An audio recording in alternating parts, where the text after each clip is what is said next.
Hello, everybody. This is going to be a quick demo on how to make sense of JUnit output, and it's throwing an exception, specifically when there's an exception that has a cause to it that then changes to a different exception and maybe to even a further exception. So first of all, I want you to, this is from the Wayback Machine of when we were doing upper-lower split on count. And if you run the test suite, you can see I haven't yet implemented this.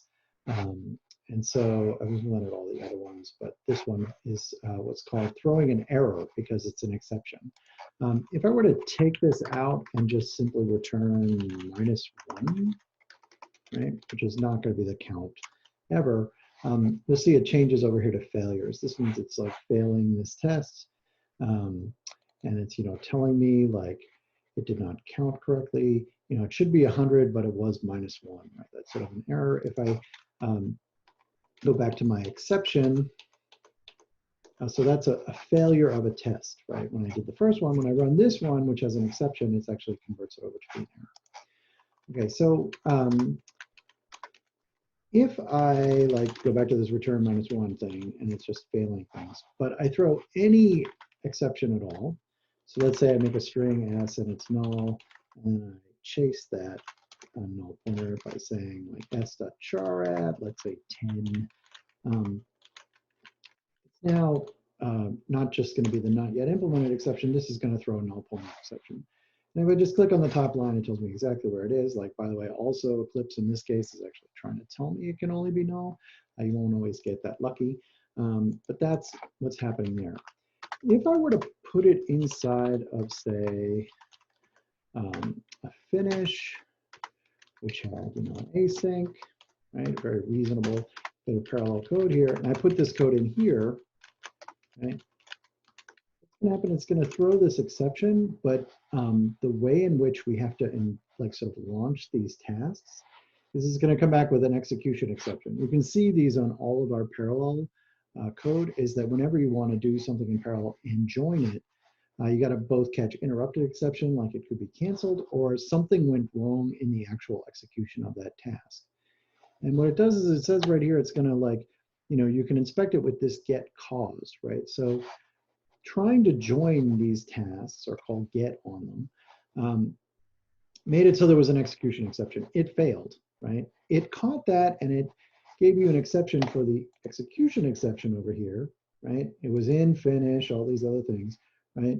And it was caused by a null pointer exception, which is again sort of like having a tricky thing. But then we get that was caused by this null pointer exception here. And now I actually find the code that is my offending code. So how to sort of approach doing this is whenever you get this sort of thing and you're looking up here and you're not really finding anything, you find this guy, well, that's the finish. Okay, well, that's not my null pointer exception. Maybe it's sort of maybe in there somewhere, right?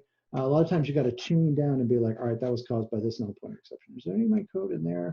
All right, now I'm at the bottom one. That was caused by a null pointer exception in, all right, that's my code. This is it.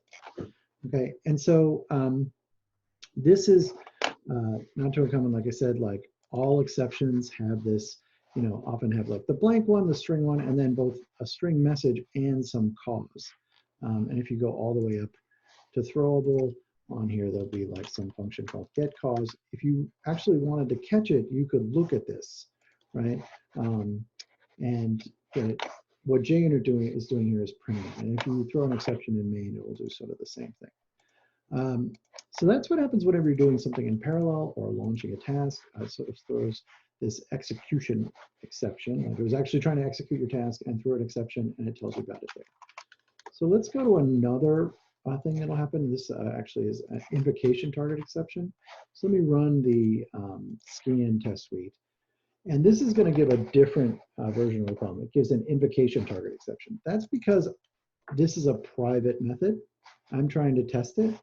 And you end up with this, I'm trying to call, some scan inclusive, which is private. This seems like a perfectly reasonable thing when you're testing something to try to change its thing to public so I can actually invoke it, so I can test it. But by using what's called reflection, and I encourage you all who are interested to look up Java reflection on your favorite search engine, when an exception is thrown inside of its code, it throws this invocation target exception. I happen to be catching it during runtimes, which is giving it even more indirection.